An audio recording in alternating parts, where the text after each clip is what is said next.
Gentlemen, welcome to another version of AIJAC Live Online. My name is Joel Burney, and it is fantastic to have you with us tonight. Our guest tonight is Ehud Yaari. A quick flip to Jerusalem to see Ehud. How are you? Hi. It's fantastic, as usual, to have you with us again tonight. I'd like to make special mention to our Facebook streaming audience and also to our international guests who have also been able to be with us. So thank you for joining. Ladies and gentlemen, as usual, a quick plug for AIJAC's various channels and social media that we output. Please go to aijac.org.au and to our number of different platforms that we host a lot of our information and our products and our content. So you can find us in Facebook, Instagram. You can also find us on Twitter as well. So we're quite active there. Like our pages, subscribe to our YouTube page to follow up on this webinar and other webinars as well. Talking about webinars, we will have our next AIJAC Live Online event scheduled very shortly. So please be on a lookout in your inboxes for the upcoming announcement of the next webinar. Now, without further ado, to what we're all here for, and that's our main event. Ehud Yaari is a frequent AIJAC visiting expert and leading TV journalist and public affairs commentator. He's also the Lafer International Fellow at the Washington Institute for Near East Policy. Ehud has been a Middle East commentator for Israeli television since 1975 and won awards for his coverage of the peace process with Egypt, the Lebanon War, and the First Gulf War. Ehud's articles have appeared in respected newspapers and journals such as the New York Times, Wall Street Journal, Washington Post, Foreign Affairs, and Atlantic Monthly. He's also the author of 8 books on the Arab-Israeli conflict. Ladies and gentlemen, tonight's topic is Israel's next government, domestic and international challenges. It is now my pleasure to hand over to AIJAC's Executive Director, Dr. Colin Rubenstein, to say a few words. Thanks very much, Joel. Great pleasure to welcome this large and distinguished audience, and particularly to welcome our very good friend and Israel's leading public affairs commentator, Ehud Yaari. Now, it's obvious that Israel and the Jewish world are experiencing very pressing, even disturbing problems and challenges. And clearly for Israel, the recent Hamas-initiated Gaza war, where they committed double war crimes, firing from sites using civilians as human shields, and indiscriminately trying to kill and maim as many Israeli civilians as possible, is an example of this. And that's Israeli Jews, Israeli Arabs, and every one of those 4,300 rockets or missiles, they represented a war crime.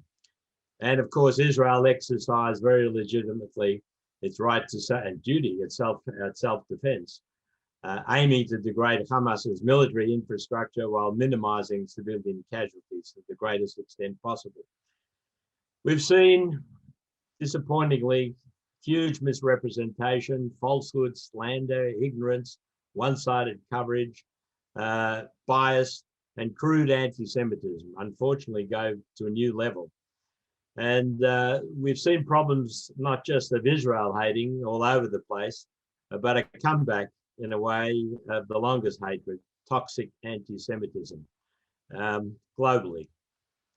Big problem for the Jewish world, as we all know, and we have to rise to the challenge, cope with it and defeat it. For Israel, of course, they've been coping with the actual war and its aftermath, and at the same time, trying to form yet again a new government. We're now on the cusp of this Knesset, of course, ratifying the Lapid bail-in team, and we've just learned in recent hours that that vote in the Knesset will take place this Sunday, Israel time. And it's a weird hybrid of 8 political parties, as we all know. It's very interesting dimensions to it, particularly the participation of the Arab Islamist party led by Mansour Abbas, putting the lie to the claim to some extent that Jewish-Arab ties in Israel are irreversibly in decline or in the freezer. They're very serious problems there, we know, but this, in my opinion, is a very welcome development. So there are a lot of issues on the Israeli domestic scene we want answered. Will this government last? What's the character of the opposition? What will happen to Bibi? What will happen in terms of mending the social divisions and regenerating social cohesion in Israel. Where to now, in short? And also where to at the regional level? The Abraham Accords, are they viable? Can they be extended? What's going to happen internationally? Israel's relations, particularly with the United States and Washington, with President Biden and his team. And lurking in the background, actually in the foreground, the immediate and very pressing existential problem of Iran, and whether the Americans, together with the other signatories of the JCPOA, are going to go back into that deal with all the ramifications that that implies.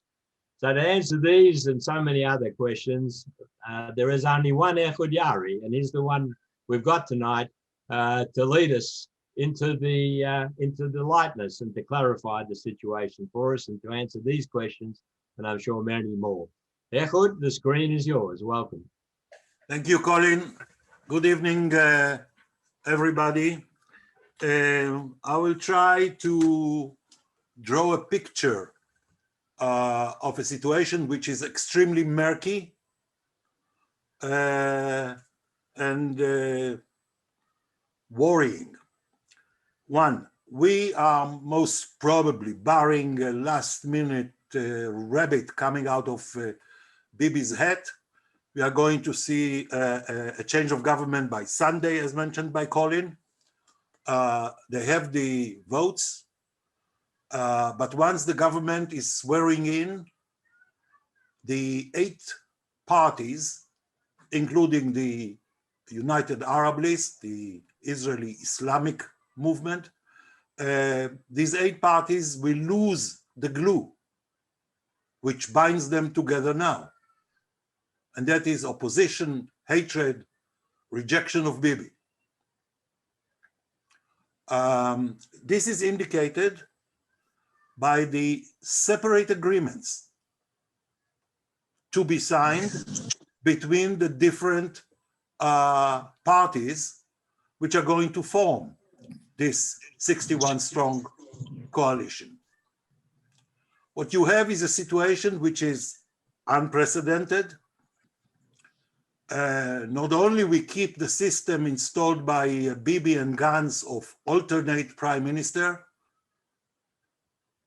it will remain, but we also have a set of agreements between Mr. Lapid's party and the different other parties, with one primary agreement between Mr. Lapid and the prime minister to be, Mr. Bennett, giving each of them a veto power over any decision by the government on any issue.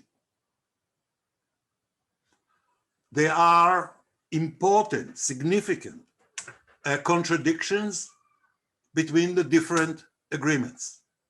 I'll give one example, I can give many more. The agreement with the left-wing party, Meretz, requires, or Lapid is committed, as the guy who formed the government and will be the second prime minister, Lapid is committed to legislate LGBT weddings. This is not in the agreement with Mr. Bennett,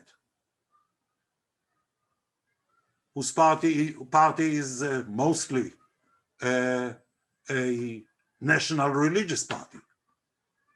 It's not in the agreement with Mr. Gideon Sa'ar, who left the Likud in the hope that he could probably defeat Bibi and failed.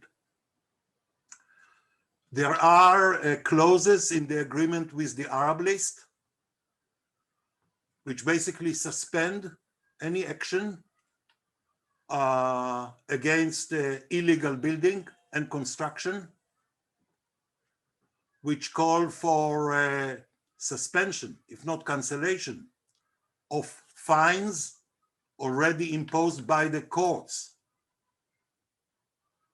on people and municipalities, Arab municipalities, which have were found guilty of illegal building, construction, and so on and so forth. There is one very curious clause in the agreements, and that is Lapid chained Mr. Bennett, allowing him to step first as a prime minister, but he handcuffed him.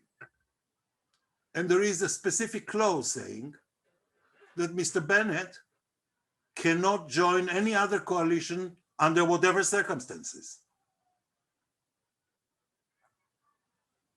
And on and on and on.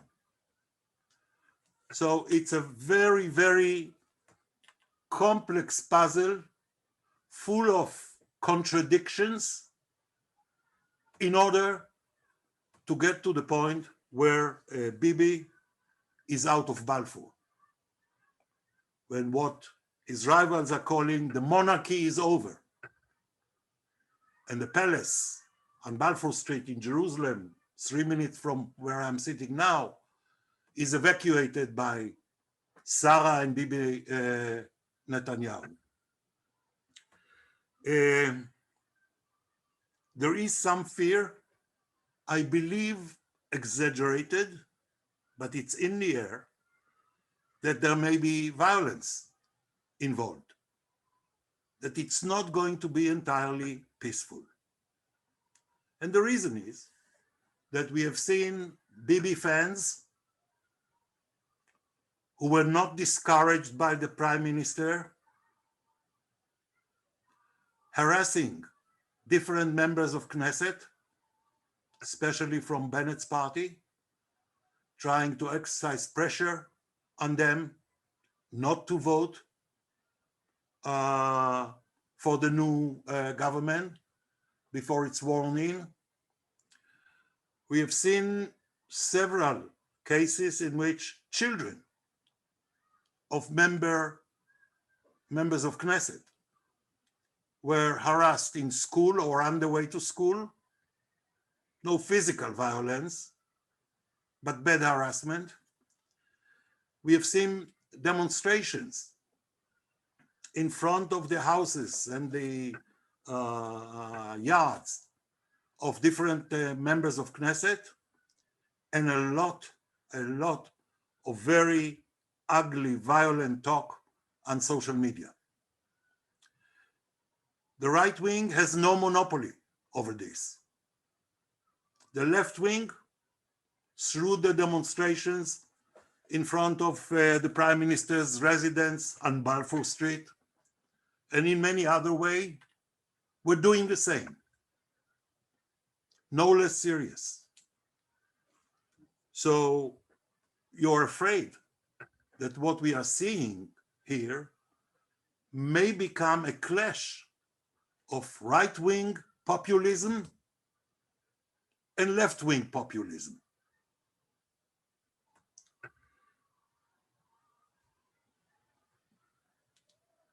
None of the new agreements so far, unless they insert some corrections in the last moment, deals with any of the real issues confronting the state of Israel. No word about Palestinians, peace process, yes or no. Nothing about Iran. What do you do about the JCPOA, the nuclear deal, and President Biden's approach? How do you tackle the problem of Gaza? I'll come to it in a few minutes. None of this is debated. It's all a competition of egos with no real political debate. I think it's one of the worst moments, if not the worst, in the short life of the state of Israel. I am older than the state, and I've never seen it in such a state. At the background, we have a total fragmentation of the political system. The left, which was Labour Party, the leading force in establishing the state and leading it for decades, the left has imploded, fragmented, became almost a fringe force in Israeli politics, following the failure of the Oslo Accords, and especially after the Second Intifada 2000 and the suicide bombings, etc. So Labour Party now is in the Knesset with 7 seats. Marginal party. The National Religious Camp, which was historically the ally of the Labour Party and a symbol of moderation and good sense in years past, have become ultra-radical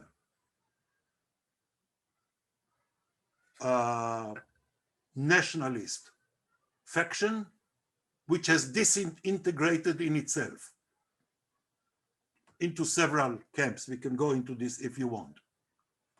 Allowing for a group, the Kahanists, who are outlawed in Israel.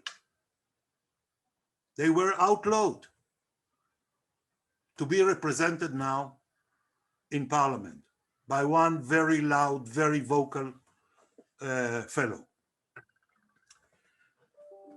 The Arabs that had a block of 15 members of Knesset in one combination, they have fragmented into 4 parties in this Knesset with less seats. And what is very important now is the right. The right, I mean mainly the Likud, is going to see an accelerated process of fragmentation and implosion. First, we had Mr. Gideon Saar, one of the most popular leaders of the Likud, leaving the party, running against it, saying, I'll never serve under Bibi. Now we have different politicians of the Likud already declaring that they will run against Bibi in the next primaries of the Likud. Bibi is saying, I'm going to stay as leader of the opposition and give the government a hell of a fight, but he needs to have primaries before he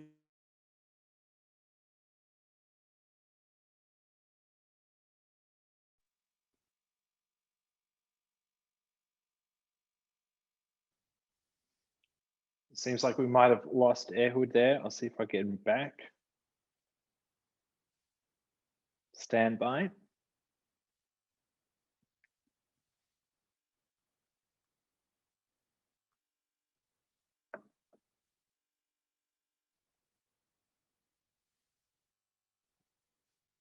Stand by, ladies and gentlemen. I'm just trying to get Ehud back now.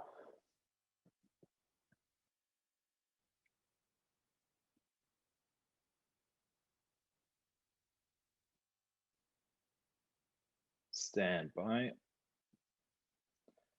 There's always a first, ladies and gentlemen, dealing in live webinars. This is the first time for AIJAC Live Online. We'll do what we can to get Ehud back.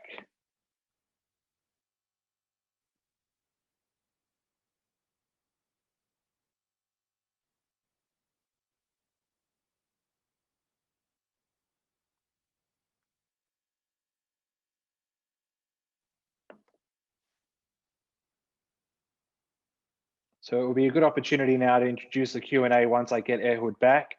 Ladies and gentlemen, you'll see a button down the bottom of your screen, which is a reactions button. That will give me a silent notification of your intention to ask a question. So you can hit that button, hit the raise hand feature, and we can get the questions going once we get Ehud back, because I'm sure there's quite a few of you that have some questions already from Ehud's first half. And he's got electricity failure, send Zoom on my cell. So stand by. I'm going to see if I can get him on his cell.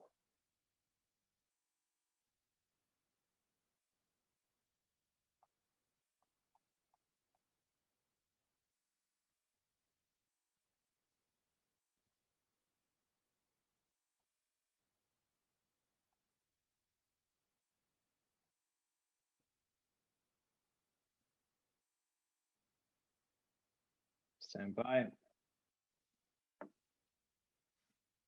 Okay, Ehud should be joining us momentarily. Ladies and gentlemen, I do apologize for this, but I will have Ehud back very, very shortly. So please raise your hands in preparation for the Q&A session.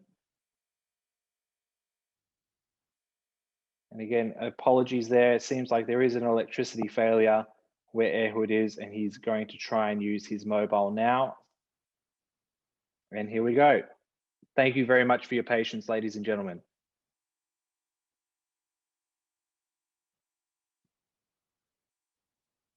Ehud, I think I have you.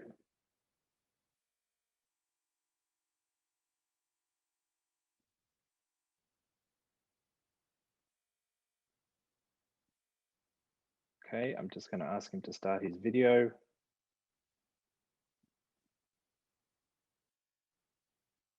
Ehud, I have you. Let me ask him to unmute.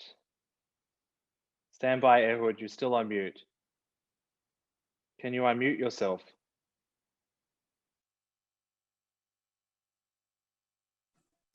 Now? I've got you now. Yes, I've got you now. Thank you. Welcome back. I'm sorry. It's all right. It very... was a hafsakah. It's a great timing for a hafsakah. Thank you, Ehud. So it gave me some time to let everyone jump in with their questions for the Q&A session. So I'll hand it back to Ehud. Thank you very much for your patience, ladies and gentlemen. Over to you, Ehud. Okay, I apologize on behalf of the Israeli Electric Company. I'll continue where we stopped by saying, I think most people in Israel have reached the understanding that the political class, all of it, has gone bankrupt. And there is no leadership now, apart from different factions of politicians, each of them having some general agenda, but not really well-defined policy under different issues, and that we are drifting towards a situation where we will have a very active, probably venomous opposition led by the Likud and Bibi himself, if he stays, and he intends to. And we will have a government which has great difficulty taking decisions. It's very difficult to expect people on the right like Bennett and Gideon Saar and the new interior minister, Ayelet Shaked, a capable woman, reaching understandings with the Labour Party and Meretz, and even with Lapid and his faction, 17 seats in the Knesset, on many, many of the issues, domestic issues, that are at stake. So the expectation is that this will be a government which will be able to perform only those things that reflect the lowest common denominator. That is not very much. I wouldn't expect great reforms.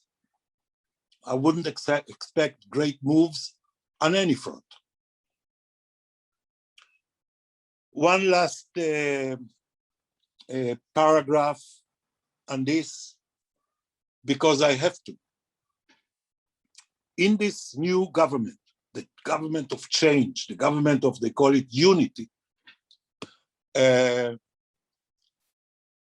Lapid and Bennett and the rest of them agreed to give the whole set of keys to the Israeli economy and the Israeli treasury to Mr. Lieberman.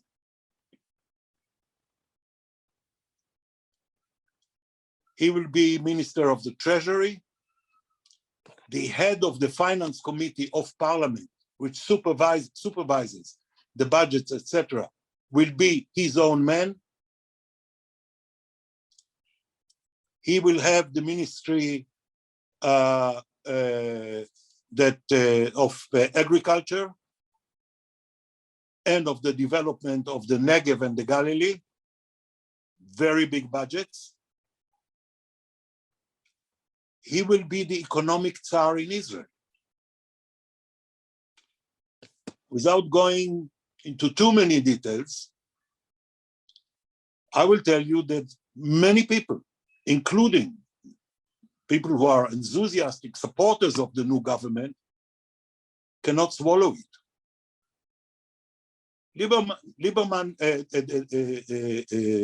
Lieberman's right-hand woman, a former deputy minister, was just convicted with a bunch of others for major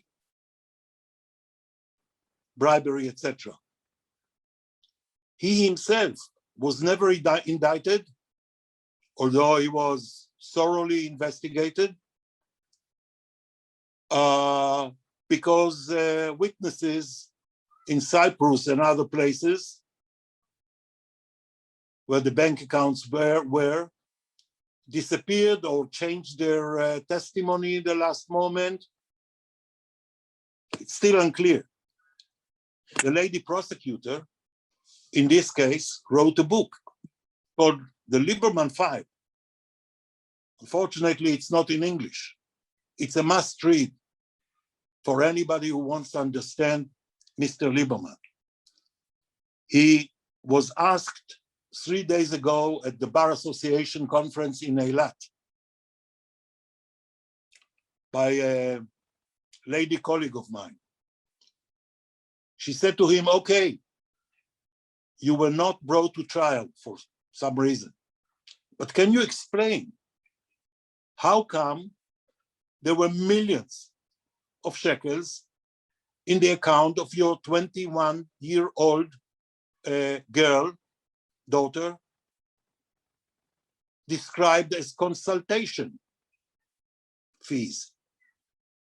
How come your driver, Igor, had millions in the bank and couldn't explain where they came from? It's a real issue. It is a real issue. Now,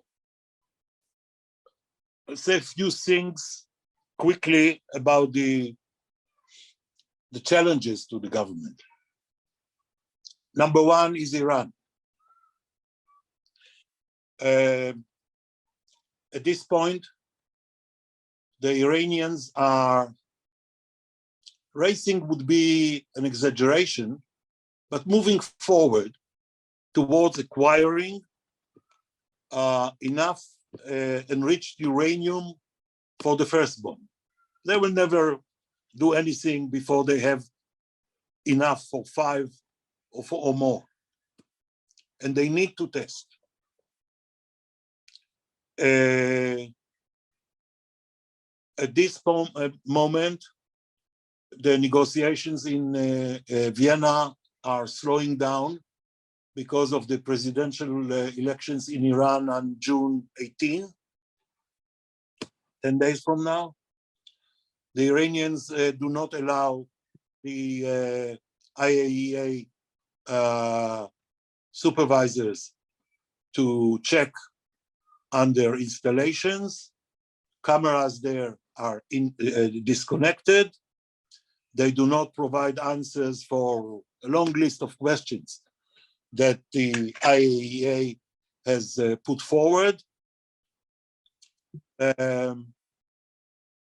We may get to a point where the Americans, for the sake of renewing the agreement will accept that the situation underground will be very different from what it was when the agreement was signed in 2015. I'll give you just one example. The Iranians were allowed to do research on the new type of centrifuges, the IR6 and beyond. Now, the question is, if the agreement is revived, are they going to dismantle the centrifuges installed, mothball them? Are they going to allow that they will be removed from the country, or just suspend production of enriched uranium? And this is only one of many questions that were not resolved. And what is very interesting to watch is that the Grossi, the Argentinian, who is the new chief of the IAEA, is taking a much more a much tougher position on all these issues than the American delegation.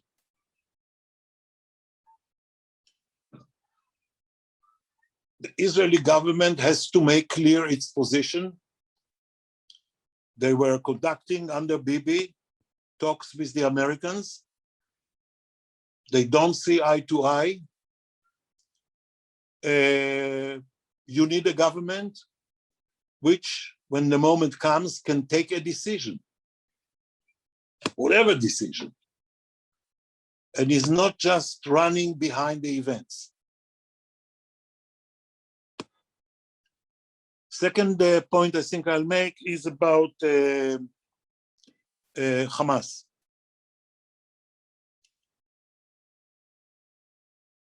Hamas leaders, Yahya Sinwar, the rest of them, are very busy now beating on their chests, victory, victory, victory. They have been dealt a very severe blow.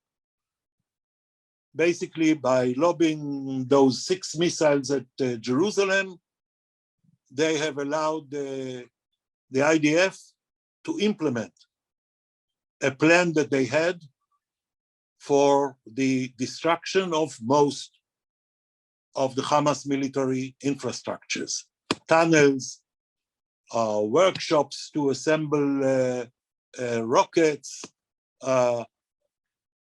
arsenals of drones, and a lot. I don't think they are in a state that they will contemplate another round for a long time. But the government has to take decision, what is the next move? And to cut it short, I would say, Israel is for an economic package for Gaza, for what they call reconstruction. But the question is, and the PA is willing nominally to shoulder the responsibility. There is enough money, about $1.5 billion already pledged. But how do you make sure that whatever cement and iron and steel and all the dual-use stuff that is coming into Gaza for reconstruction doesn't end up, as it did so far, in the hands of the military wing of Hamas, used to dig tunnels and bunkers, etc., etc., etc. There is nobody who is willing to be underground and supervise. Not the US, not the EU. The UN, when they tried to do it, until this Guardians of the World operations proved to be total failure. The Egyptians don't want to have anything to do with it. So how is the government going to play it? in brackets, I would say, we have another problem now, and that is that there is resumption on a moderate scale of smuggling through Egypt. Both above ground, through the terminal in which they started allowing some traffic of lorries, but also through some of the tunnels which apparently kicked back into operation after the 1,000 tunnels or more were flooded by the Egyptians. And the Egyptians are the brokers. I didn't hear so far what Bennett, Lapid, their colleagues, Defense Minister Gantz, are proposing to do about that. So we will have to see. We will have to see how this government will survive, how it will operate. I would say, to conclude, that it would be quite sensational if this government can serve for more than a year. I'll stop here. Thank you. Toda, Ehud, thank you very much for that. And also thank you very much for being able to join us on your phone and deal with the technical difficulties so quickly.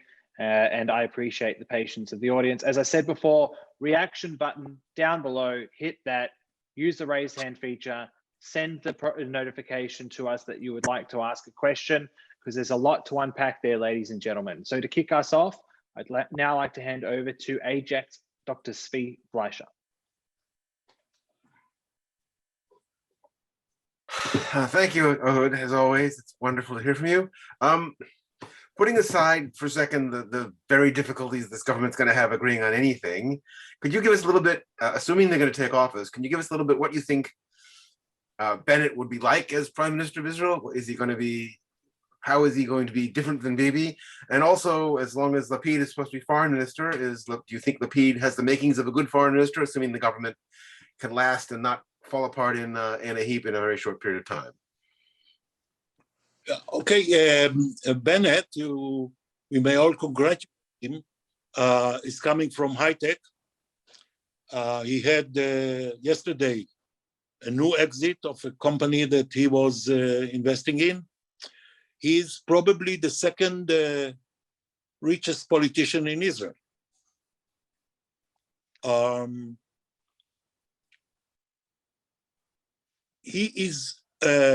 He has the background in the sense that he served like Bibi and ex-Prime Minister Ehud Barak in this elite unit of the Israeli army, the General Staff Reconnaissance Unit. He saw battle also in the Lebanon War, 2006. I think during the COVID-19 crisis here, he came up with good ideas, but was not listened to by Bibi and the health ministry. But he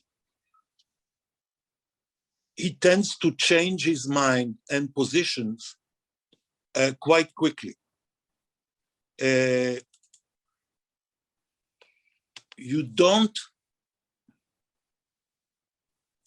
too often see him stick to a position and stay with it, whatever. So, like in these elections, he signed on television documents that he will never serve under Lapid or with him. It ended differently. Same goes for issues that involve settlements in the West Bank, etc. I think he can make internationally good impression with his English and his style. I'm not sure how much gravitas is there. Lapid, whose only experience is as a journalist and lately as a politician, proved very capable playing the domestic politics and forming the coalition. But much of it is his reliance on a group of very close, very loyal advisors who very often seem to run the show, with him following, than the other way around. I think Lapid at the foreign ministry will be handicapped by the fact that he will have basically to run the government, although Bennett is the prime minister.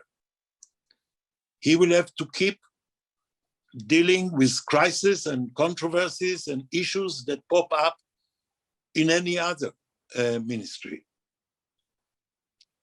But he could be a very representative foreign minister. Hopefully he will reconstruct the Israeli foreign ministry. But I don't know how much time he will have for these issues, because he will be putting out fires day in, day out. Thank you, Ehud. I'd now like to hand it over to AIJAC's Naomi Levine. Thanks, Joel, and thanks, Ehud, once again for your words and your insight. I just wanted to know, you spoke a little bit about Bibi, but is it time for us to start writing his political epitaph, or will he rise again, in your opinion? Yeah, I'm trying to get back on the computer. Bibi doesn't give any sign, any indication that he's willing to depart from politics. He is making it very clear that he intends to be a very active opposition leader, run, of course, Likud primaries and most probably win again, and wait for the next elections in order to run heading a Likud or a new combination that he will establish on the right. I don't see any sign why we should believe at the moment that Bibi has finished his role in politics.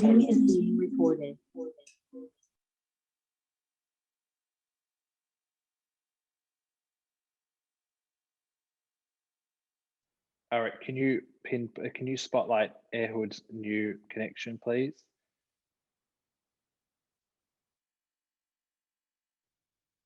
Sorry, ladies and gentlemen, just trying to get Ehud back now.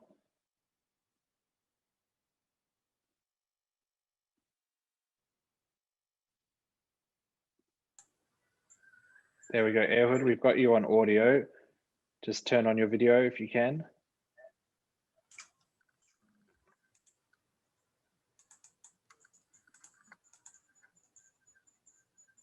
Should be on. I've got you there. Stand by. I'm just going to get rid of the other one. Hang on.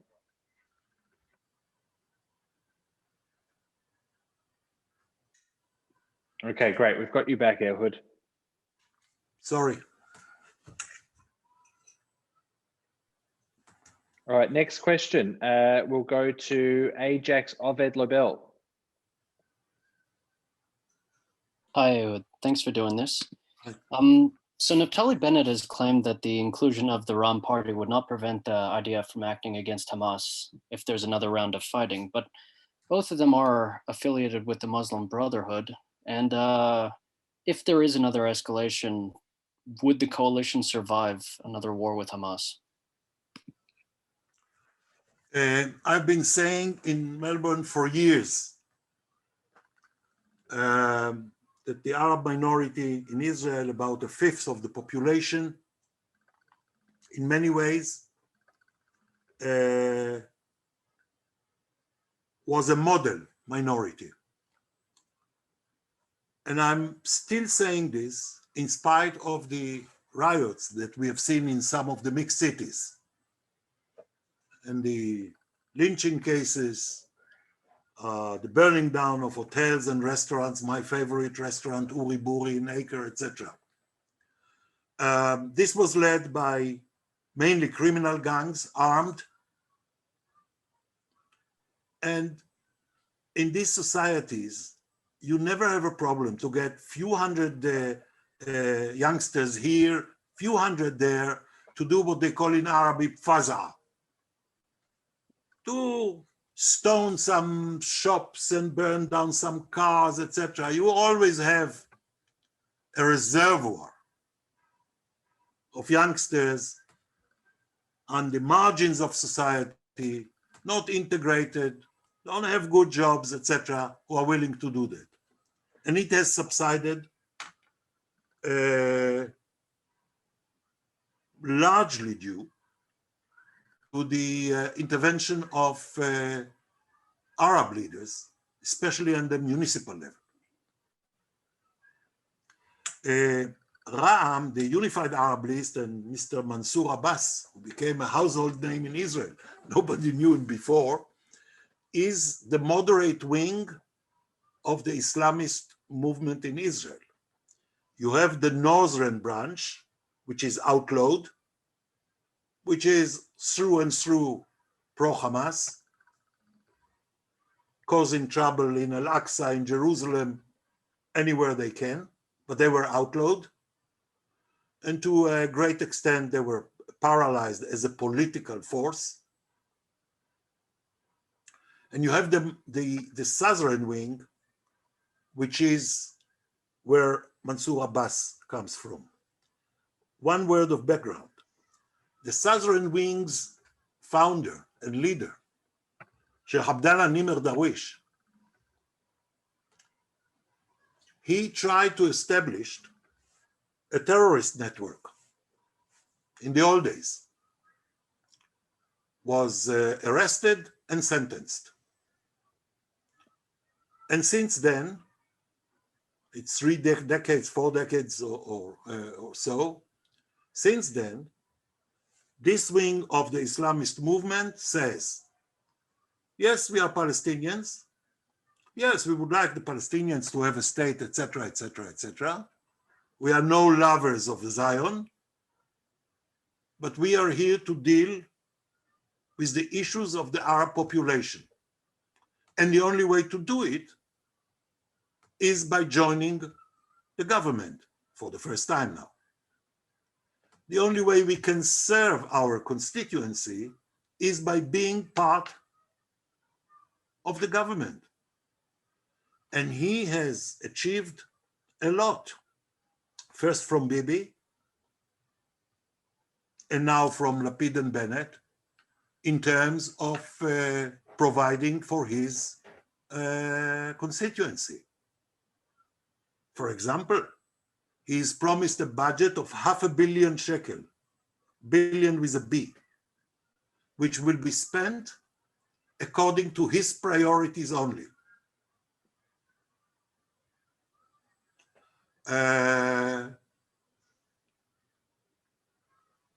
I cannot see him losing his gains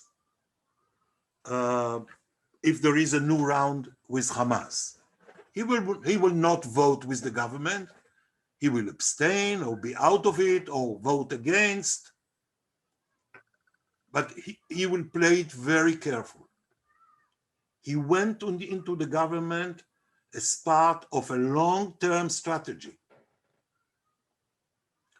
to not just to integrate the Arab population into the Israeli establishment and society, but in order to introduce a dramatic improvement of their lot. I had many conversations with him over the years. He's no fool, this ex-dentist. He knows there may be clash with Hamas or even the Palestinian Authority, Hezbollah, maybe others. And I think that he has his own quiet decision of how he would deal with it. He will denounce the government in which he will keep sitting. Thank you, Ehud. I'll now like to hand over to Colin, who has a question.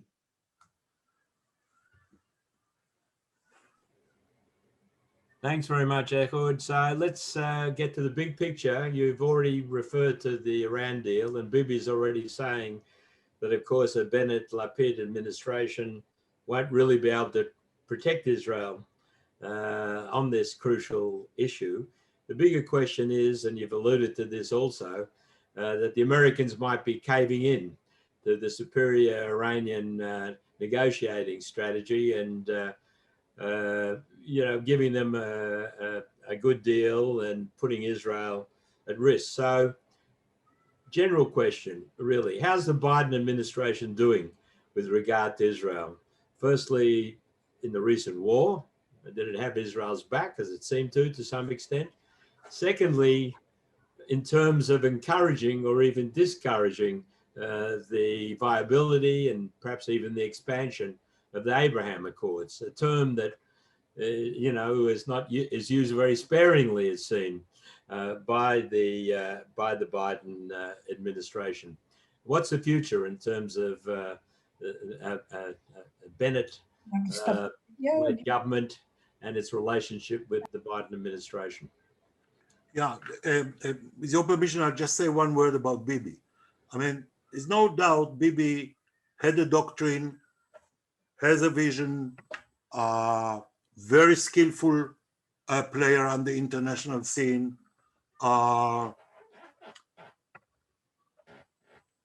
He should be commended on many things that he has achieved. His fall or his loss now is a direct relation, is a direct result of the way he has conducted himself since he was indicted.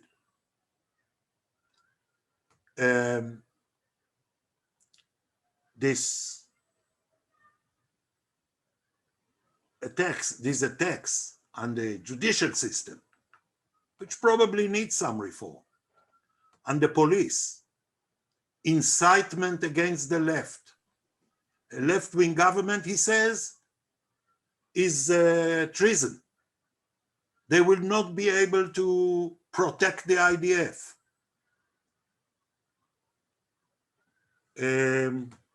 Just for the record. And this drove away from him many right-wing voters. Biden, I think, and I think that I told you before, I was not too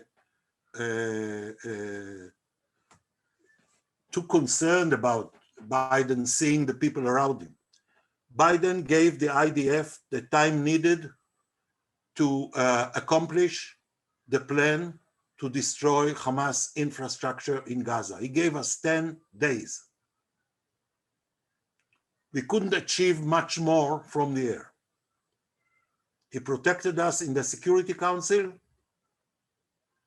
Yes, he wants Israel to be smarter on the eviction by court of some families in the neighborhood of Sheikh Jarrah in Jerusalem, which is the fault of the government, because there are many ways to resolve this issue without making it an international item. But if Bibi allowed extremist right-wingers to ride on this issue, then Tony Blinken said, well, don't evict families. I think the Biden approach is that Hamas should not be allowed to reap any gains from the last round of fighting. It's very important. So they are trying with Abu Mazen, with Mr. Abbas at the PA, trying to find whatever way they can do in order to get the PA into Gaza at the expense of Hamas. Very difficult, but this is the direction. This is what they are talking about. They would like the Israeli government to do more for the Palestinian Authority and an economic package for the West Bank. I'm all for it. There is a lot we can do. A lot we can do. On the Abraham Accords, they have committed themselves to maintain them and expand them. And now, I don't know if it was published, so now they are considering appointing the outgoing ambassador in Israel, Dan Shapiro, as a special envoy for the Abraham Accords, with the expectation that they can be expanded. We are, because Bibi was busy in his trial and all his fighting here in Israel, we have, for example, neglected to seal properly and conclude properly the deal with Sudan, a country that I'm following very, very closely. We are lagging behind in getting this normalization deal with Sudan, for example, into fruition. I'm telling you, no guesswork. We can have 3, 4 more states, members of the Arab League, join in. But for that, we need American input. We need the American umbrella.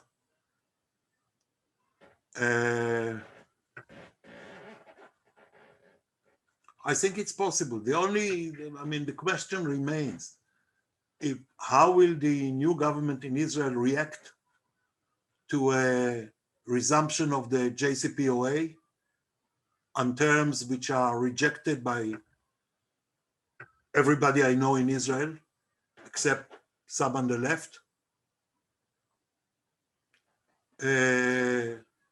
If you have this conflict with Washington over the Iran file, to what extent will they be ready to invest in the expansion of the normalization deal? I don't know. I'll tell you an anecdote. Last week, Dagmar and me had dinner with an old friend of ours who was one of those who assembled the non-existent Israeli A-bomb, the first one. A great professor, retired. And I asked him, what do you say? He said, we will have no way but to act. And when he says it, I listen.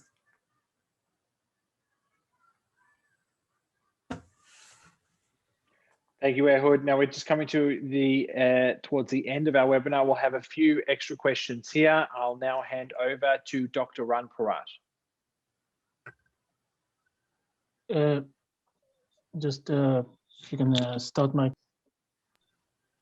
didn't open my camera. Thank you. Shalom Ehud, תודה על הדברים האלה. Thank you for the briefing. My question is about the two old new players that rose again into the spotlight following the last conflict. Jordan, on the other hand, and the Egyptians.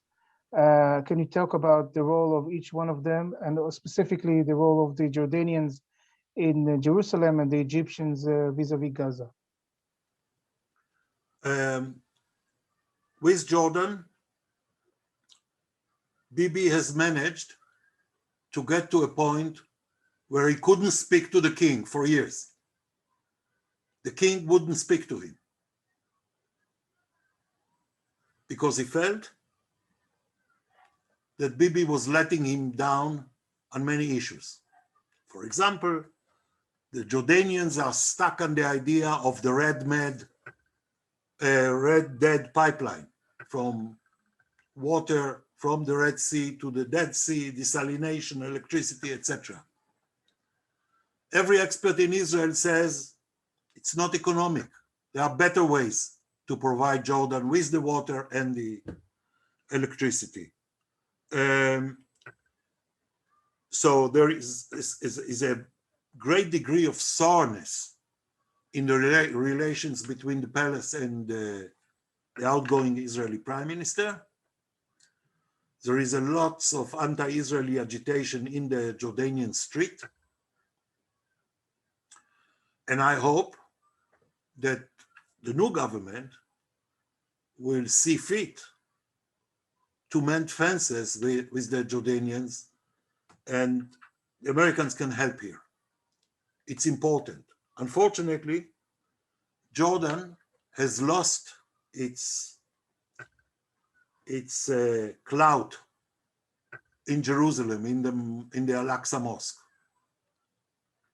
They still nominally control the Waqf, the institution that is running it, but they don't. And the weakness of Jordan is a major problem for us, not just in Jerusalem, generally, because they have already Shiite pro-Iranian militias on their borders with Syria and Iraq. Doesn't give them a great sense of security. Egypt. Egypt is coming back because this time Bibi decided that the Qataris are out. We were not going for a repeat of John Kerry, the man with the hairstyle, who tried to arrange in the previous round a ceasefire through the Qataris and the Turks. And he caused the extending the fighting to 51 days. This time the Qataris were out, were not allowed in. The Turks are trying to improve the relations both with Israel and Egypt, so they were not diplomatically involved. And Egypt, for Egypt, it's a situation where they don't mind if Israel and Hamas go into a fist fight occasionally. They don't. What they want to make sure is that Hamas continues to refrain from helping the Islamic State in the Sinai Peninsula, which they did before. They want to make sure that Hamas doesn't try again to start to build sort of, let's call it, bases in the Sinai. But other than that, as long as Hamas is very careful not to identify themselves with the Egyptian Muslim Brotherhood, they have no problem. Now, I mentioned before something about what's happening on the ground, which is always more important than what is happening in front of the microphones. The Egyptians have opened intermittently a terminal for goods into Gaza. Nobody supervises it. Nobody.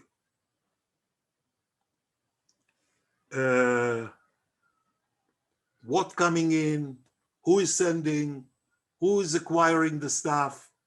Nobody. Now, the system in the Sinai is this: between the Suez Canal and the border of Gaza, you have, every few kilometers, an Egyptian roadblock. And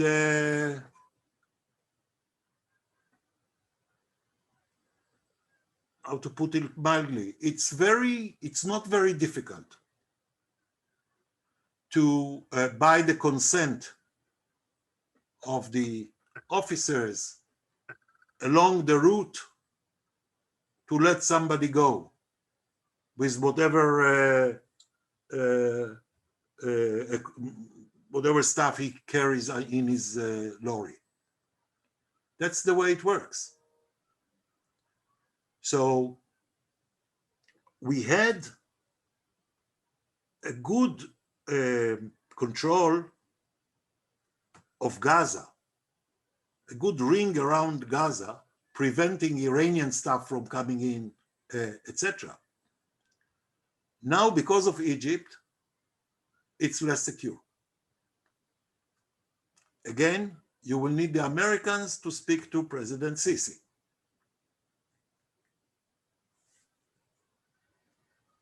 Thank you, Ehud. Now I'll hand over to Alex Goodman for the next question.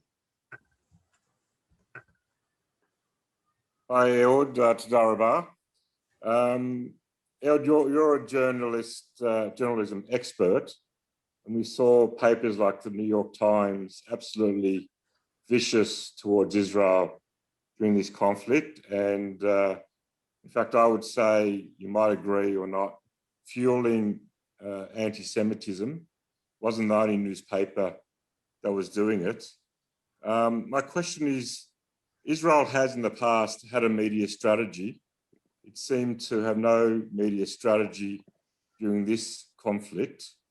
Biden might be the last pro-Israel democratic president. Does Israel not see the importance in investing in a media strategy? It did once or twice before. It seems to be absolutely absent at the moment. Yes, Israel has been neglecting for a long time now. Explaining its case to the world. For example, during the last campaign, they were very busy talking in Hebrew, the army too, to the Israeli audience, not to the outside world. This neglect has been going on for many years. I don't want to repeat what I told you before that I think about the foreign ministry. And in the meantime, you have, Alex, you mentioned the New York Times. The New York Times has adopted a new editorial policy. A new editorial policy which is extremely critical of Israel. And therefore, my old friend Tom Friedman writes, I tweeted about it, he writes that Bibi is Trump and Bennett or Lapid, don't remember who it was, it's Biden. And he writes column after column. He considers himself a friend of Israel. He is. But he can't see what is happening, what is the situation, because it doesn't fit anymore. What the young Jewish editors in the New York Times want to see in print. And we are not there. We don't have a real effective presence in the American media anymore.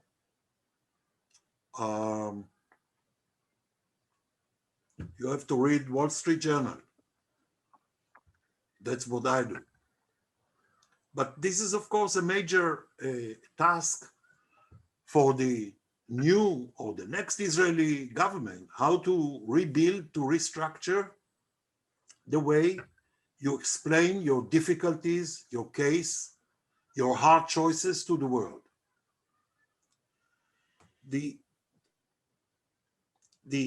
For example, the bombing of the high-rise buildings in Gaza. There was no attempt to seriously show what was going on in these buildings. And they have it all.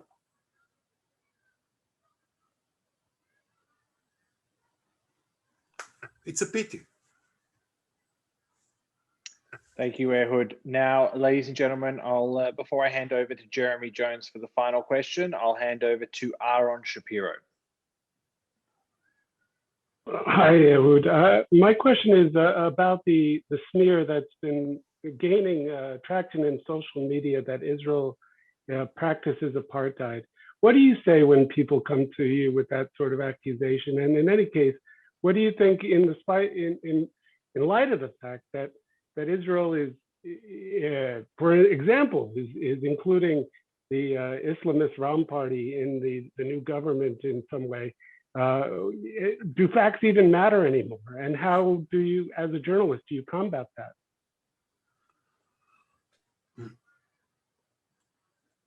I think that the people who want to say that you have apartheid in Israel are not going to be convinced by any argument me, or I, or somebody else can put forward. They have formed their opinion. It's an emotional opinion. That's it. If people would ask me, I would say to them, come visit with me any Israeli hospital you choose, any factory you choose, any editorial office of any television network you choose. Let's see. You know, there was this wrong saying by Prime Minister Barak at the time. He said, we will be here, they will be there, as the objective. And it's so wrong because we are living mixed together all over the place. I don't know, a town apart from Herzliya Pituach, in which we are not mixed. Arabs with Jews and Christians and Arabs, etc. The argument about apartheid is so baseless that it belongs to the realm of ideological fantasies.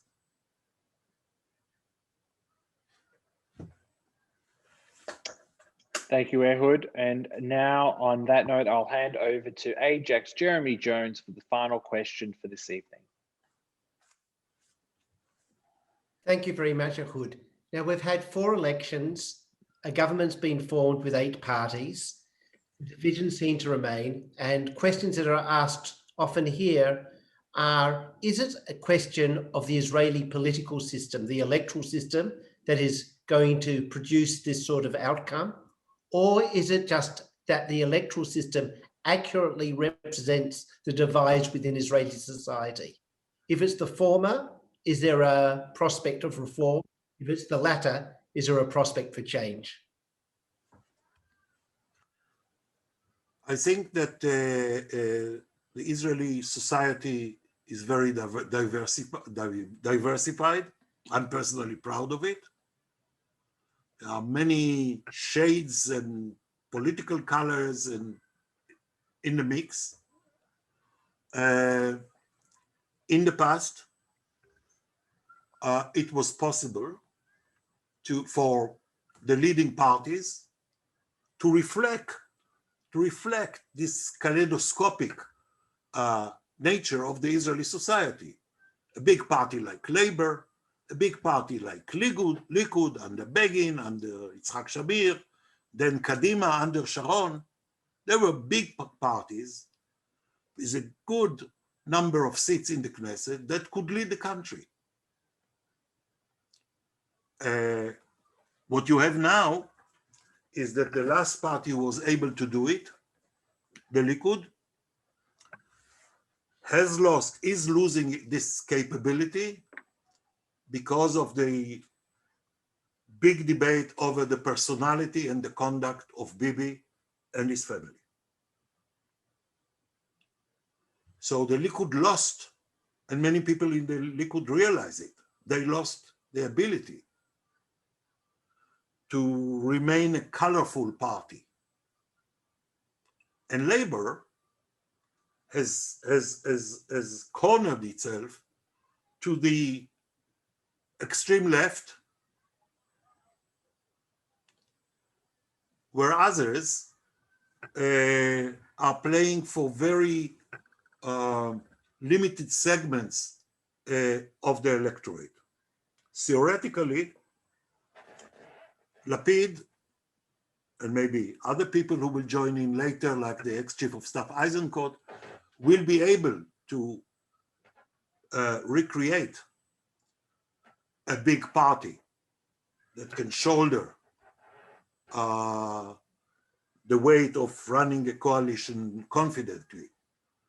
But first we have to see what happens to the new government. And if not, there are many people who think that we need an electoral reform, which will allow for a presidential system or semi-presidential system. The problem being, what do you do if you have Mr. X elected as president or directly as prime minister, and he doesn't have the votes in parliament? A lot will depend on the performance of this coming government. And on that note, ladies and gentlemen, thank you very much for your participation tonight. And again, thank you very much for your patience during the technical difficulties. A special thank you on behalf of AIJAC to Ehud. Again, Ehud, it's so good to see you. And thank you again for a wonderful and very timely presentation tonight. As said at the top of the webinar, be on the lookout for the next invitation that will be hitting your inbox very shortly. But from Melbourne, lockdown Melbourne, it is bye for now to all of our guests. Please stay safe, and we will see you at the next.